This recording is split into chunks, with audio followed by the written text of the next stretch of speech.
আপনার কাছে ওই আরেকটা যেটা কমন প্রশ্ন, সর্বশেষ কমন প্রশ্ন, সেটা আপনাকে একটু আমি বলে রাখি যে জনাব সাবের হোসেন চৌধুরীর গ্রেপ্তার, জামিন, ইউরোপীয় 3 দেশের উপদেষ্টাদের সঙ্গে বৈঠক, এই সবগুলিকে আপনি একটা সুতায় গাঁথা মালা মনে করেন কিনা?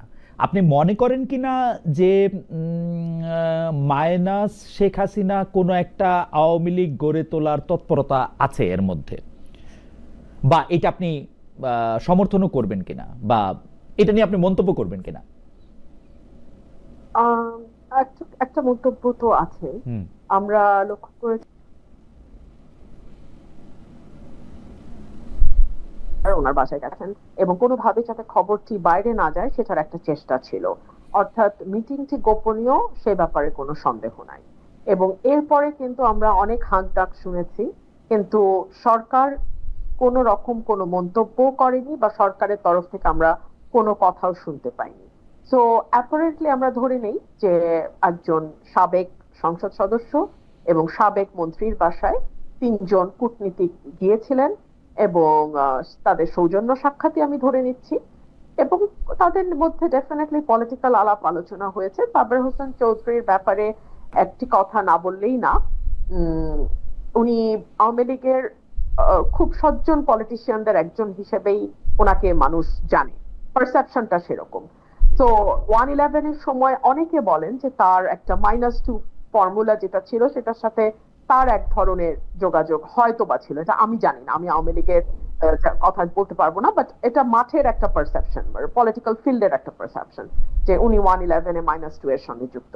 তো এখন আবার নতুন করে শুরু হয়েছে যে শেখ পরিবারকে বাদ দিয়ে নতুন করে আওয়ামী লীগ যাদের হয়তো ক্লিন ইমেজ আছে, সেরকম কোনো ব্যাগেজ নাই, যাদের হাজার হাজার কোটি টাকা লোটপাট পাচারের ইয়ে নাই, ট্র্যাক রেকর্ড নাই, বা গুম মানুষকে মিথ্যা মামলায় দেওয়ার ট্র্যাক রেকর্ড নাই, অর্থাৎ যারা অ্যাপারেন্টলি ক্লিন ইমেজের পলিটিশিয়ান, তাদেরকে নিয়ে আওয়ামী লীগকে নতুন করে আবার যাত্রা শুরু করার। তো সেখানে জনাব সাবের হোসেন চৌধুরীর বাসায় এই মিটিংটা আপনি বিচ্ছিন্ন ভাবে ধরতে, মানে ধরার কোনো উপায় নাই, এটা একই সূত্রেই আসলে গাথা হিসেবেই আমার মনে হয়। আমার মনে হয় যে বেরিসা ফারহানা মন্তব্য করেছেন, কিন্তু জনাব নুরুল হক নূর শুনতে পেয়েছেন কিনা আপনি যেখানে ছিলেন সেই জায়গা থেকে বলেন। আমি একটা নতুন প্রশ্ন করেছিলাম, শেষ কমন প্রশ্ন আপনাদের জন্য, যে প্রশ্নটা হচ্ছে যে সাবের হোসেন চৌধুরীর গ্রেপ্তার, জামিন, পরে আবার ইউরোপীয় ইউনিয়নের বৈঠক, এটিকে আপনি একটি মাইনাস শেখ হাসিনা একটি অন্য আওয়ামী লীগের একটি প্রক্রিয়া, এটা আপনি মনে করেন কিনা? আপনি যে উত্তর দিচ্ছিলেন যে প্রশ্নটা, সেটা থেকে যদি শুরু করেন। রাইট, হ্যাঁ, আমি যেটা বলছিলাম এইখানে আপনার এই বিদেশিদের মধ্যস্থতায় আপনার আওয়ামী লীগকে একটা অল্টারনেটিভ আওয়ামী লীগ হিসেবে নির্বাচনে নেওয়া কিংবা জাতীয় পার্টি, এই মেকানিজমটা শুরু থেকে চলছিল। আপনার নিশ্চয়ই মনে আছে হাসনাতরাও আপনার সেনা প্রধানের সাথে মিটিং এর পরে এই ধরনের কথাবার্তা বলেছিল। সেকেন্ড হচ্ছে আপনার এই সাবের হোসেন চৌধুরী গ্রেপ্তারের পরে এত দ্রুত সময় জামিন পাওয়া, এটা কিন্তু পরিষ্কার যে সরকারের উপদেষ্টাদের সেখানেও 2 জন উপদেষ্টার নাম এসেছে, এবং আপনার পরবর্তীতে আমরা দেখেছি আমেরিকান এমবাসিতে 3 জন উপদেষ্টা গিয়ে মিটিং করে। আসলে এটা আমাদের জন্য লজ্জা যে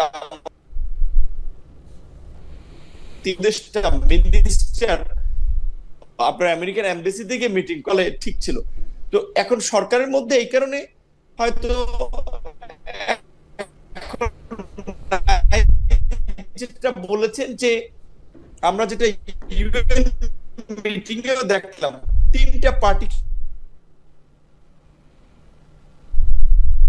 নিয়ে গেছেন, জামাতকে, বিএনপিকে, একটা পার্টি, একটা নিউ বেবি, আপনার কোন বিবেচনায় নিল? ধরেন বিএনপি একটা বড় আছে, ধরলাম যে তাদেরকে নিয়ে গেছে সেই বিবেচনায়, কিন্তু তারপরে জামাতকে কিংবা এনসিপি কে, তার মানে সরকার তো এই 3টা পার্টির মাধ্যমে একটা সমঝোতার নির্বাচন, সিট ভাগাভাগি নির্বাচন, যেটা রুমিন ফারহানা বলেছে যে তার এলাকায় সে যেহেতু সরকারের ক্রিটিসিজম করে, তার প্রতি নির্বাচনে কি ধরনের ট্রিটমেন্ট হয়, আমিও তো শঙ্কায় আছি, বা আমাদের প্রতি কি ট্রিটমেন্ট হয়, কারণ 3টা পার্টিকে তো সরকার ওন করছে, বাকিদেরকে তো ওন করছে না, এটা সরকার আচার আচরণে দেখা গেছে। তো এই ধরনের একটা পক্ষপাত এইদিকে একদিকে দেখা যাচ্ছে, জাতীয় পার্টির বিষয়ে নীরবতা দেখা যাচ্ছে, জাতীয় পার্টির কার্যালয় পাহারায় পুলিশ থাকে, আর্মির লোকেরা থাকে, এবং তাদের বিরুদ্ধে কথা বলতে আমাদের নিষেধ করা হয়, প্রোগ্রাম করলে সেখানে হামলা করা হয়। তো তার মধ্যে দিয়ে পরিষ্কার যে সরকার নিজেদের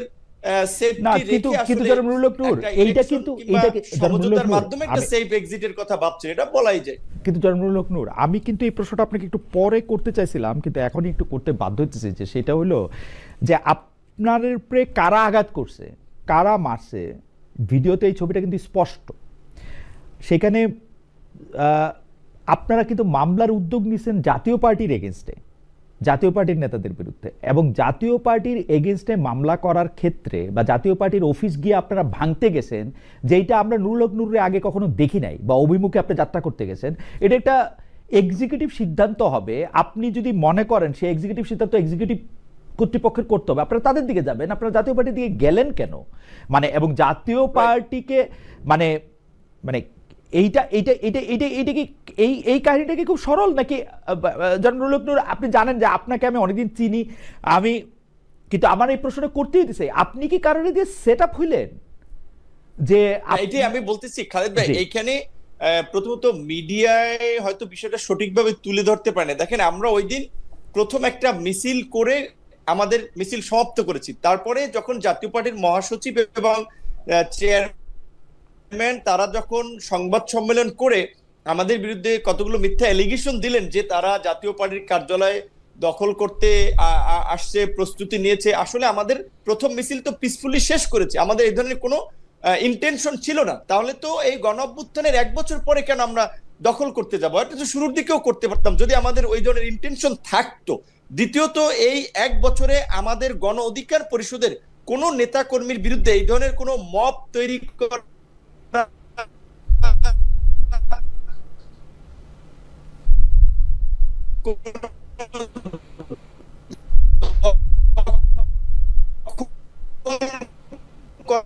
মামলা হিসেবেই যখন মিথ্যা অ্যালিগেশন সম্মেলন মশাল মিছিল শেষ করে সংবাদ সম্মেলন করার জন্য আমাদের কার্যালয়ের সামনে ডায়াসের সামনে আমরা অবস্থান নিচ্ছিলাম, সাংবাদিকরা তো সেখানে ছিল। সেইখানে আমাদের কিছু ছেলেরা আমাদের এই মিছিলের শেষ মাথা নাইটিঙ্গেল মোড় ওখানে ছিল, ওই দিক থেকে আসতে আসতে আইন শৃঙ্খলা বাহিনীর সাথে তর্কে জড়ায়। সেইখানে তাদের উপরে অ্যাকশন করতে করতে তারা আমাদের কার্যালয়ে আসে এবং আমাকে যেভাবে টার্গেট করে বাঁশ দিয়ে লাঠি দিয়ে মানে যেভাবে আক্রমণ করেছে, এটা পরিষ্কার ছিল যে তাদের একটা সেদিন একটা কিলিং মিশন ছিল এবং সেই হামলাটা চালিয়েছে পুলিশ এবং সেনাবাহিনী। সেখানে পুলিশের পক্ষ থেকে বলা হয়েছিল ডিএমপির কোনো নির্দেশনা ছিল না, আর্মির পক্ষ থেকে বলা হয়েছে।